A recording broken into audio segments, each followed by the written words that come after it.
All right, so when we're cutting roller blinds, first thing we need to know is the measurements from the customer. And when we get the measurements from the customer, we need to find out, is that an outside mount or inside mount? That's going to make a huge difference on how we cut the blinds. The adjustments on here, you can set the adjustments. If the customer gives you the measurements, you can set this to cut inside mount or outside mount without having to guess it.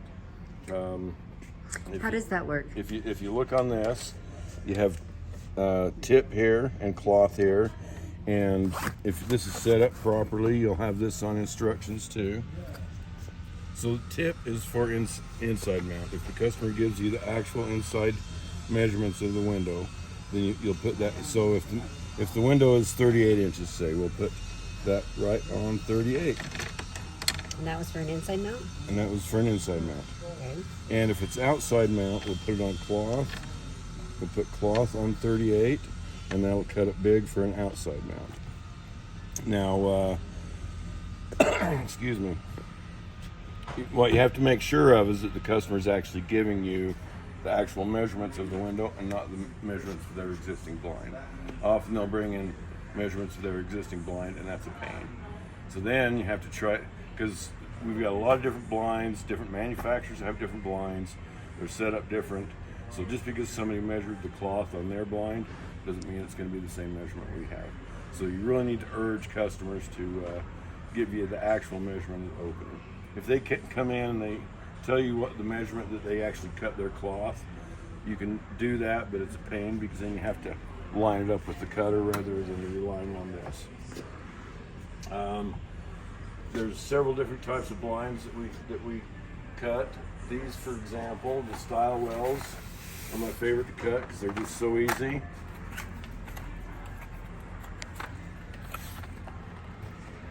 Pull it out of the box and it's ready to cut.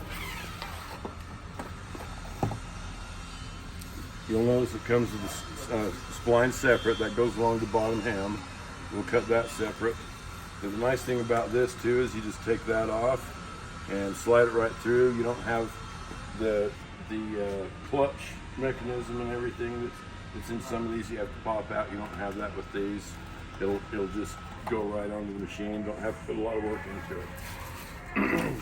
Oh. The other type that we have, I'll put that away in a second. This is one that we'll cut.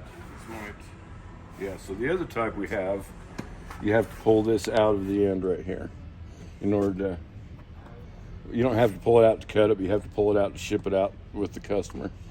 Because once you cut the end off, that won't be there anymore. So then you cut it. After you cut it, you'll put this back in. And then same with the spline. Looks like this has probably been returned, but we can still use it to show. The spline, you'll cut it here. With our machine here, because it gets hit so often by our lift, people drive through here with the lifts and hit these, so we lose parts.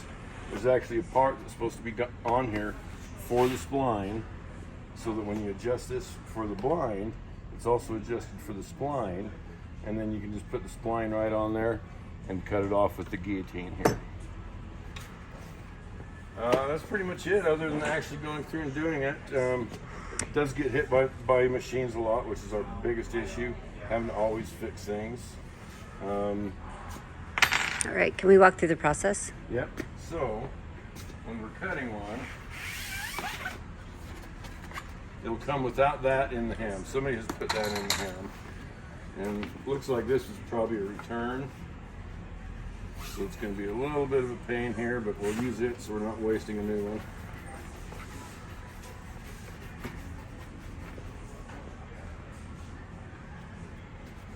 So when you get a new one, it'll be like that. And we're just going to say this window is 33 inches. Inside mount. We're going to do inside mount. So we'll put this on tip.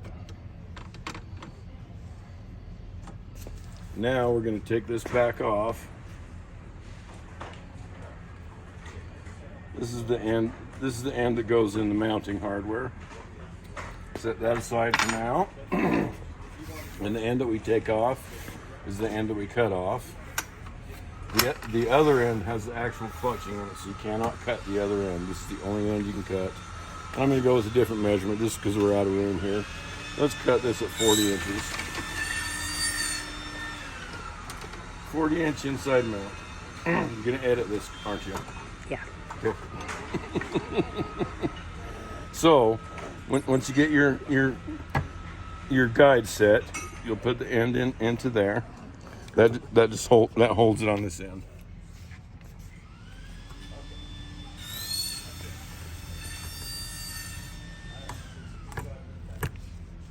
Then we're missing, right here. No, yes, right here. So we also have this. We don't need it with this because of the size.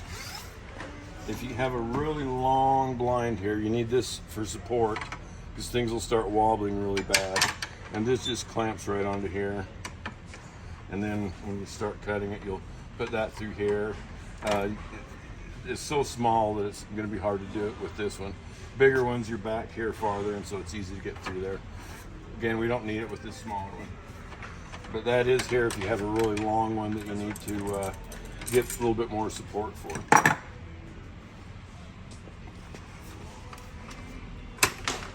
This right here unclamps it and clamps it down on here. There's clamps in here that hold this in place. So again, we'll put that in the end like we were talking about.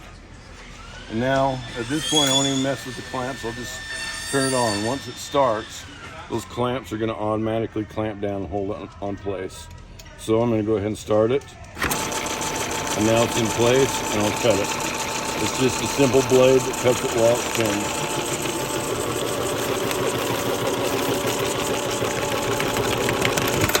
I'm not a big fan of this because it wears out so quick.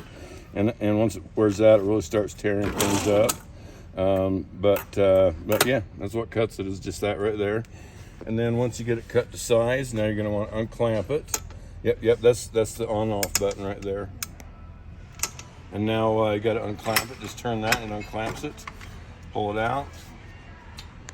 Make sure you put the end back in that you took out, so the customer has that. Do you always measure it after you've cut there's it? There's actually another part to this machine, and it's not really functioning very well. But it's made for putting this in, because sometimes these ends can be very tight.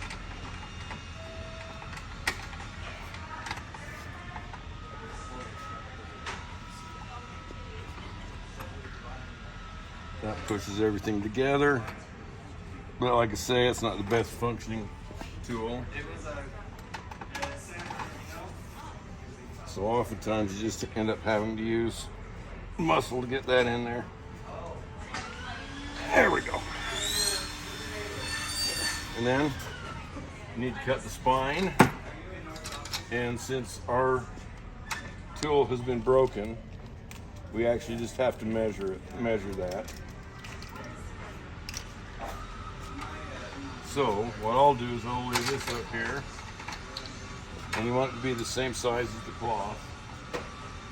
So I just lay it down there, mark it the same size as the cloth, bring it over here to the guillotine, line it up, cut it off, and then hand it off to the customer.